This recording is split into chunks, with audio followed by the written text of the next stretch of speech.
हर साल की तरह इस साल भी 1 फरवरी को Indian finance minister Nirmala Sitharaman ने इस देश का बजट अनाउंस किया। टैक्स का पैसा कहां से आता है और खर्च कहां होता है? हमारा टैक्स का पैसा पानी की तरह बहा दिया इन फेल प्रोजेक्ट्स में। अगर आप 10 रुपए कमाते हैं तो उसमें से 7 से 8 रुपए तो सरकार के खाते में चला जाता है। आइए जानेंगे इस वीडियो के माध्यम से। नमस्कार, मेरा नाम है सागर।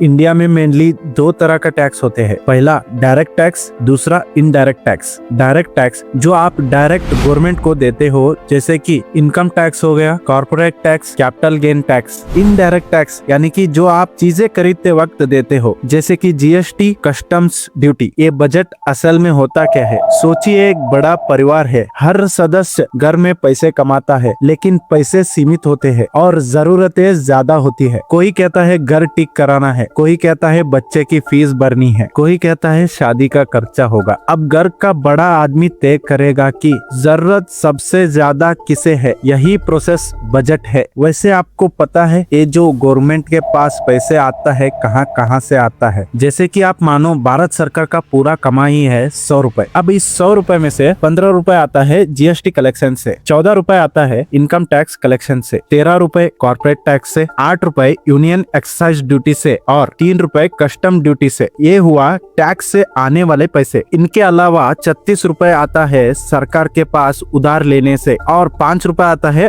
असेट्स बेच के, यानी कि एयर इंडिया को बेच जाता। और बचा हुआ 6 रुपए सरकार जो non tax revenue service offer करती है उससे आता है। अब इन पैसों का सरकार खर्च कहाँ करती है? तो अगर सरकार के खाते में 100 रुपए है तो 20 रुपए जो देश के ऊपर कर्ज बनते जा रहा है उसके इंटरेस्ट को पेमेंट में खर्च होता है। 13 रुपए सेंट्रल गवर्नमेंट के स्कीम में, 16 रुपए स्टेट गवर्नमेंट को देने में, 10 रुपए फाइनेंस कमीशन को देने में, 9 रुपए सेंट्रल स्पॉन्सर्ड स्कीम्स के लिए, 9 रुपए सब्सिडी के लिए, 8 रुपए डिफेंस के लिए, 5 रुपए सरकारी ऑफिसरों की पेंशन देने के लिए और जो बचा हुआ है वो आप जानते हो। हमारा टैक्स का पैसा पानी की तरह बहा दिया इन फेल प्रोजेक्ट्स में। सबसे पहले वाराणसी का रोपवे जो सिर्फ 3 से 4 किलोमीटर लंबा है और इसको बनने में 807 करोड़ लग चुका है, मतलब कि 215 करोड़ पर किलोमीटर के हिसाब से बना है। और वर्ल्ड बैंक रिपोर्ट कहती है रोपवे बनने में $19 मिलियन यानी कि 168 करोड़ में आराम से बन जाता है। मतलब इस पूरे प्रोजेक्ट में 100 से 200 करोड़ घोटाले में चला गया। और फिर आते हैं द्वारका एक्सप्रेस जो सिर्फ 29 किलोमीटर लंबा है, इस पर भी 9,000 करोड़ रुपए खर्च करा गया है, मतलब कि 250 करोड़ रुपए पर किलोमीटर के हिसाब से। जबकि इंडिया में एवरेज एक्सप्रेसवे